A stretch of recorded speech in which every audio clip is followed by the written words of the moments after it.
But it is fitting that we are here at the opening of Barack Obama's presidential center tonight of all nights.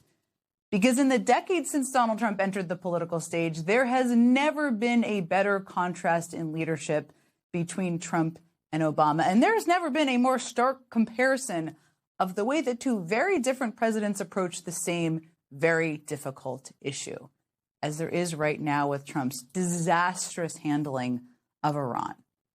I mean, remember, it was 8 years ago last month when Donald Trump tore up the deal Barack Obama negotiated with Iran to end their nuclear program, a deal that took years to negotiate, that required dozens, if not hundreds of experts from across the government, a deal that was hundreds of pages long because it was so detailed. And the Obama legacy was very much on Donald Trump's mind today, as he signed, in quite a contrast, a flimsy two-page document, if you can call it that, to end a war he himself started, an agreement to reopen the Strait of Hormuz that was closed because of that war he started, an agreement that might even result in a $300 billion fund to Iran. And oh, yeah, they could make some money from charging fees at the Strait of Hormuz. Basically, today, Donald Trump effectively capitulated to the very same country that Obama negotiated a tough, hard-fought deal with just over 10 years ago. Trump even signed that document today at the Palace of Versailles in France, because nothing says we're definitely not going to have another war like a signing ceremony at Versailles. We don't mention that awkward symbolism to Trump, but don't mention it. Please don't, because he's already clearly just a little bit self-conscious about the comparisons between his failure and Obama's success. And you know what the Iranians did? They laughed at Obama and they said he's a stupid son of a bitch. Okay, thank you very much, everybody. Thank you. So Trump says the Iranians were laughing at Barack Obama when he got them to agree to wind down their nuclear program, which is obviously not true and definitely not true. But the thing is, Iran may be laughing today, because the whole world is now seeing the text of the two-page memorandum Trump is trying to spin as a deal to end this war. And that agreement accomplishes absolutely none of Trump's stated goals in this war. The deal is such an indisputable fiasco for Trump that voices from across the political spectrum, including Republican senators and conservative pundits, are calling it a full surrender. That's probably has something to do with why Trump sounded so incredibly defensive when he tried to defend his deal during a press conference at the G7 earlier today. It's a memorandum of understanding. If it doesn't get done in 60 days, that's all right. We go back to bombing. You can't cover everything in a document. Sir, you shouldn't let them have any missile. I said, well, what am I going to do? Like, what are you going to do? Say you can never, ever invest in a country? I mean, it's pretty tough. What are you going to do? Let's spend another 2 weeks. What else am I going to do? Am I going to say I'm going to take you to court? Let me take you to court. Let me sue you. Nothing says this is a great deal like the guy in charge repeatedly asking, what else was I supposed to do? It's not really a big defense of the deal that he's been touting out there. So Trump must be feeling pretty insecure right now. Clearly he is.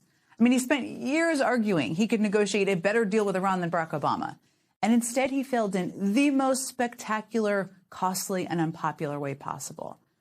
And that must have felt like things were really coming full circle for Donald Trump, not in a good way, given that his envy of Barack Obama is what propelled him into politics in the first place. As a Trump confidant once told PBS News, the night that Trump first resolved that he was going to run for president was the night of the 2011 White House Correspondents' Dinner, where, after months of enduring Trump's racist birther conspiracies, Barack Obama mercilessly mocked Trump to devastating effect. Remember this? Say what you will about Mr. Trump. He certainly would bring some change to the White House. Let's see what we've got up there.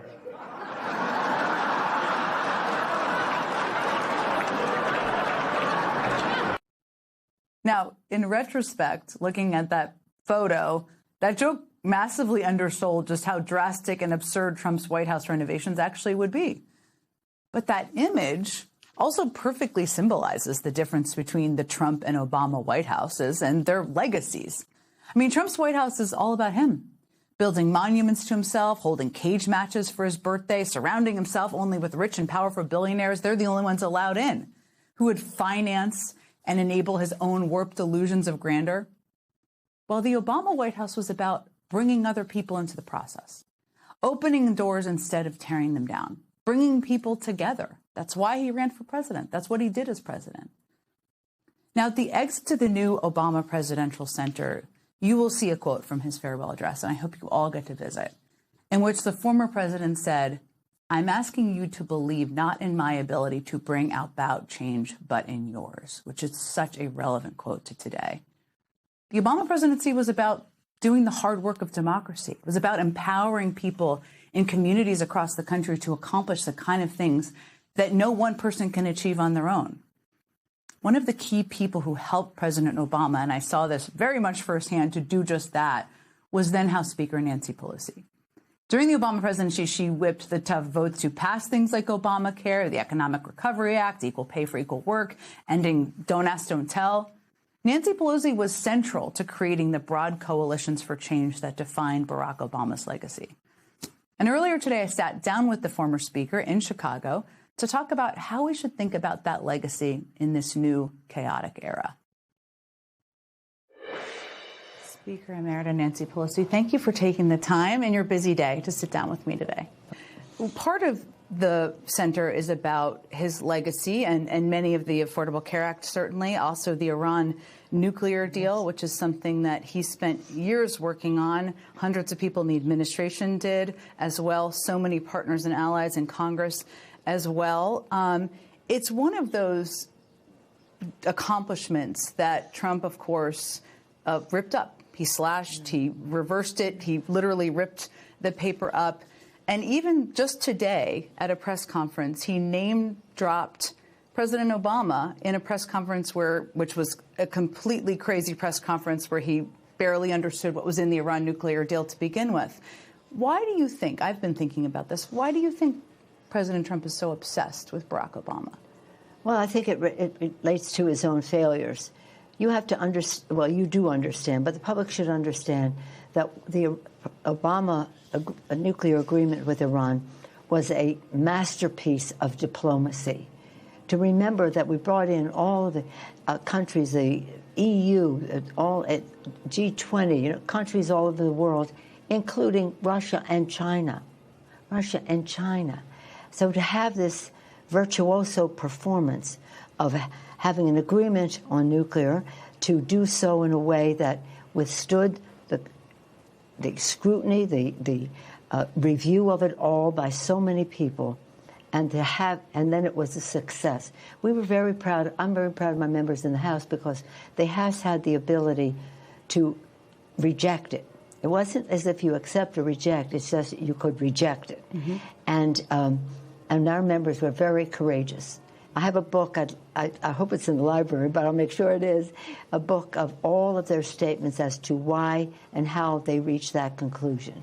And for this president to have torn it up and now coming back with even what the Republicans said is a failure.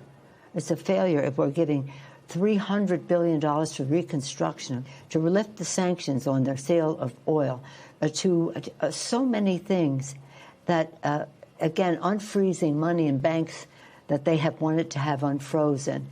Just a ridiculous giveaway, and not addressing the one complaint that people had about the Obama nuclear agreement with Iran was that it didn't address the ballistic missiles, and neither does this. So we tore up a good agreement. We went to war. We lost American lives, sadly. But we have something that is costing taxpayers enormous amounts of money to give to Iran, and paying individually at the pump. At the pump. And this is really something that has hit home hard for people because it costs a lot. It costs nearly, $75, $80 to fill their cars in a week's time. So they're feeling it personally. We've suffered from it. The people of Iran have suffered from it. And he just can't face the fact that President Obama had a far superior success with all of that. I think it made us so proud that he could get all the countries, China and Russia, to agree. Masterful.